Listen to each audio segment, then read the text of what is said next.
punya partai, saya bisa dihitung suaranya pada saat pileg, saya bisa ikut pilpres dan lain-lain. Diajak foto sama warga itu juga cukup masih kurang. Kurang. Ya itu mah Raffi Ahmad juga nggak kalah jumlahnya kalau itu doang gitu. Iya.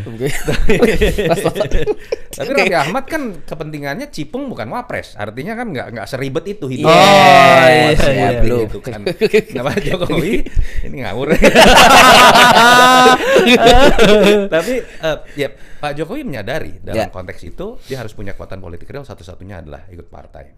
Ketika kemarin ditanya oleh wartawan kan P3 nih gitu kan. Jelas kalau pertanyaannya antara dua partai itu ya jelas dia akan pilih PSI. Kenapa? Uang P3 selama Jokowi berkuasa suaranya turun terus kok. Bahkan hadiah terakhirnya adalah Kagak lolos. Tidak lolos gitu kan, artinya memang tidak linier antara sosok Jokowi dengan P3 yang memang partai Islam gitu ya. Bahkan kalau ditanya lebih luas, kenapa PSI? Misalnya kan dulu katanya dilirik Golkar. Ya. Kenapa nggak PAN misalnya yang juga dikatakan PAN juga nawarin dekat gitu misalnya. Itu kan dulu. Ketika Jokowi masih jadi presiden atau baru selesai jadi presiden. Politik itu kejam yang saya katakan tadi. Ketika Anda lepas posisi sebagai pemegang kontrak politik sebagai presiden, sahamnya 0 langsung. Dari 100% ke 0. Dan itu yang menyebabkan kita nggak usah kaget kalau dalam hitungan bulan magnet elektoral atau magnet itu langsung berpindah dari yang namanya Jokowi ke Prabowo. Dulu kita lupa apa? SBY begitu dilulukannya 2004. Iya. Banyak sekali yang kemudian ngenyek gitu ya kepada Pak SBY ketika baru selesai berkuasa, ketika Jokowi baru berkuasa gitu kan. Dan itu di level pemilih loh, masyarakat loh. Elit tuh lebih kejam dibanding pemilih. Elit lebih kejam. Iya, artinya kalau sekarang kita bicara mengenai partai-partai yang tadinya melamar Jokowi, nanti dulu sekarang. Saya berpikir tentang diri saya sendiri, saya pengen jadi ketum lagi. Saya berpikir mengenai bagaimana saya bisa punya power lagi di partai yang sama. Karena kalau nanti Pak Prabowo menang, saya mau ikut lagi, saya mau jadi menteri lagi. Jadi buat saya it doesn't make sense kalau masih ada partai yang masih akan menawarkan posisi ketumnya kepada Pak Jokowi. Artinya apa? Buat Pak Jokowi memang tidak ada yang tersisa selain PSI yang memang didirikan karena menjadi partai Jokowisme itu. Jadi sedihnya saya lagi-lagi sedih. Ini Pak Jokowi harus mengeluarkan statement seperti ini ya karena nggak punya pilihan. Tidak punya pilihan dari dua sisi. Dari satu sisi Pak Jokowi tidak punya pilihan, harus menyelamatkan klannya dan kekuatan politiknya dengan cara memiliki kekuatan real politik berupa partai. Di sisi lain ketika memilih partai nggak ada pilihan juga. Ketika dia menyadari partai lain udah sibuk dengan si dirinya sendiri dan berlomba untuk mengambil hati Pak Prabowo bukan lagi dirinya. Secara sederhana berarti ketika statement Pak Jokowi itu muncul, artinya bahwa Pak Jokowi itu kartunya juga sudah semakin sempit ya Mas hari ini. Ya sampai ngundang makan wartawan gitu kan, wawancara ya sempit lah berarti. Ya itu alamiah dalam sebuah politik. Yang ngawur itu malah kalau merasa dirinya masih berkuasa. Jadi menurut saya apa yang terjadi pada Pak Jokowi, dia sedang akhirnya melihat sebuah realita politik di balik sebuah ilusinya yang memang nggak menapak lah kemarin. Kurang napak tanah lah ya. Pada akhirnya Jokowi juga harus tunduk pada hukum alam politik itu. Hukum alam politik. Apakah Pak Jokowi juga mungkin bisa mengikuti jejak Pak SBY, mungkin melukis atau hobi yang lain gitu ya Mas? Nah, saya nggak tahu hobinya apa masalahnya. Iya. Tapi ya Pak Jokowi hobinya apa ya? Ya berpolitik. Berpolitik itu ya, passion ya. Miara kodok dulu. Oh iya, tapi lain dulu. Itu kan juga itu kan simbol Kijang, ya kan Kijang juga toh. Kalau Kijang memang sudah ada di istana. Kalau kodok baru diintroduksi. Domba kalau saya nggak salah tuh. Domba. Kang Teten dulu yang bawa. Iya, domba. Ya, tapi balik ke pekerjaan pensiun seorang presiden ya. Itu yang balik lagi saya sedihnya adalah kita mau bicara Pak SBY, bicara Ibu Mega. Katakanlah mereka benar berpartai. Ya. Tapi trennya beda nih. Yang namanya presiden itu dulu berpartainya de facto dan de jure itu terutama ketika dia ngejar posisi presiden. Dia powerful sebagai ketua partai di organisasi, sangat aktif. Dia bikin partai seperti SBY dengan Partai Demokrat. Ketika sudah selesai jadi presiden, dia malah secara de facto mulai meninggalkan peran-peran itu. Dikasih ke anaknya kah, Mbak Puan, dikasih ke AHY, dan dia mulai berbicara entah hobi atau aspek kenegaraan. SBY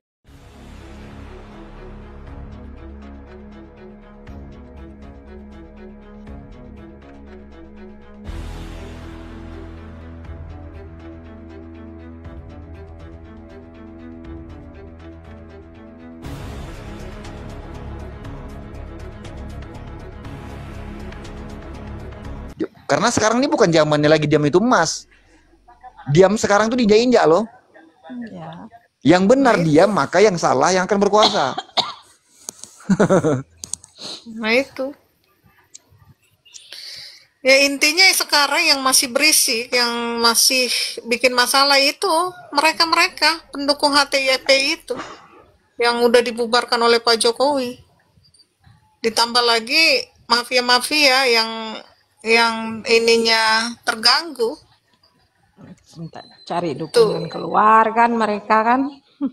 Iya, welcome Bang Agape, Bang Iqbal, Bang Tomo, ada yang mau disampaikan? Yuk, selamat malam Ibu Queen, Ibu host. Malam. Ya, sebetulnya kan ini seharusnya kalau memang kita merasa menjadi bagian warga negara Indonesia ini, ya apapun sumbangsih kita, sekecil apapun sumbangsih kita, ya itu kita harus berbuat gitu. Kalau kita memang seorang nasionalis gitu ya. Ya salah satu contohnya ya ini tadi, jangan bikin ribut kan gitu, jangan bikin gaduh. Itu aja sudah merupakan suatu sumbangsih kan gitu. Ya. Nah, mengenai HTI ini ya memang saya sangat setuju sekali ya. HTI ini dibubarkan sama Pak Jokowi ya. Karena HTI ini saya khawatir ini adalah sebetulnya proksi gitu kan, yang mana mereka bisa menyebarkan paham kasarnya, paham radikalnya kepada umat Islam yang memang secara nalar mereka nggak bisa menalar sampai sejauh mana gitu kan, sehingga mereka terdoktrin gitu ya, ideologi mereka terdoktrin sehingga apa yang mereka terima itu dianggap suatu kebenaran gitu ya. Seingat saya ketika Indonesia dulu banyak kasus dan teroris, saat itu HTI masih ada. Sekarang ketika HTI itu sudah dibubarkan ya, ini kita hanya mendengar dan melihat hanya sempalan-sempalan kecil saja ini yang masih ada kan gitu. Tapi bukan saya maksud saya itu mencap atau menstempel HTI itu teroris, tidak. Tapi memang mereka itu menyebarkan paham keras, iya gitu ya. Dan perlu kita ingat HTI ini ya, harusnya mereka paham ya, HTI ini kan kok kantor pusatnya adanya di London, di Inggris gitu. Ini organisasi Islam, tapi kenapa kantor pusatnya di Inggris? Ada apa ini? Makanya padahal kita ketahui Bang, padahal kita ketahui Inggris sendiri anti Islam kan Bang? Nah itu dia. Makanya kenapa tadi saya bilang saya khawatir HTI ini adalah sebagai alat proksi sebetulnya gitu. Sepakat Bang. Nah, oke, saya Ya kayak ISIS lah ya, kayak ISIS itu kan yang bentuk Amerika. Ya kayak ISIS. Itu dia, makanya kan ISIS itu yang menciptakan Amerika, itu keceplosan dari Hillary Clinton yang bilang. Ya. Iya. Logika saja ya, sekarang kalau memang ada jaringan Islam yang mana mereka membenci dan tidak menyukai ini Amerika dan Barat ya, seharusnya mereka ini sekarang adalah waktunya, udah saatnya untuk bergerak kan begitu ya kan. Kita tahu perang Israel Palestina, apalagi yang baru terjadi antara Iran dan Israel gitu kan. Kemana ini ISIS, kemana ini para teroris? Kok seolah-olah diam? Iya. Kok dulu ketika Kenapa mereka diam? Ya, dulu ketika nggak ada apa-apa kok mereka bergerak, kan gitu. Nah sekarang yang seharusnya mereka memang kalau merasa jiwa mereka itu adalah yaitu tadi seperti itu, ya harusnya kan saatnya ini mereka bergerak gitu kan. Tapi ini kok Iya. malah Kalau memang anteng. tentang agama kan Bang. Ya, ini kok malah anteng gitu. Ada apa ini? Nah inilah disinilah makanya maaf kalau di sini ada yang selain Islam ya. Jadi di sini makanya kenapa umat Islam itu harus cerdas. Begitu. Oke, silakan yang lain ditanggapi. Baik, Mbak Queen, Pragib, dan saudaraku semua. Jadi saya jawab Pak Iqbal tadi ya, mumpung masih ingat, kenapa mereka kok diam sekarang akhir-akhir ini, beda dengan teroris kemarin. Ini ada kaitnya dengan peristiwa global, Pak. Jadi proksi-proksi Iran seperti Hamas, Hizbullah, Houthi dihancurkan semua bahkan ke Iran. Ini ada kaitan, Pak. Jadi makanya namanya proksi itu pasti ada ya yang membackingi. Jadi kita lihat dari situ.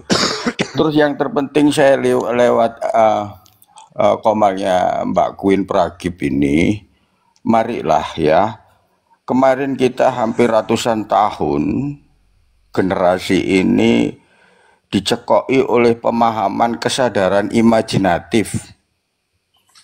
Mari untuk dengan pengalaman yang kemarin dirubah. Jadi dalam menerima info, ini khususnya untuk pengikut HTI FPI, sadarlah, janganlah Anda buta ya dengan dipahamkan kesadaran imajinatif. Kembalilah bahwa untuk sekarang dan ke depan demi negeri ini, demi Anda sendiri, pemahaman kesadaran rasionalitas. Jadi ketika ada sosok panutan Anda itu memang salah, katakan salah. Ya, dan Anda harus menghindar daripada nantinya Anda istilahnya kena tahu angetnya gitu loh, yang nggak tahu apa-apa. Jadi mestinya Anda dengan pemahaman kesadaran rasionalitas diajak ngebom, diajak untuk bermusuhan, itu kan jelek gitu loh. Jangan terus dengan pemahaman kesadaran imajinatif yang didoktrinkan kemarin-kemarin Anda menjadi buta gitu ya. Jadi saya harapkan begitulah untuk Gen Z juga nantinya.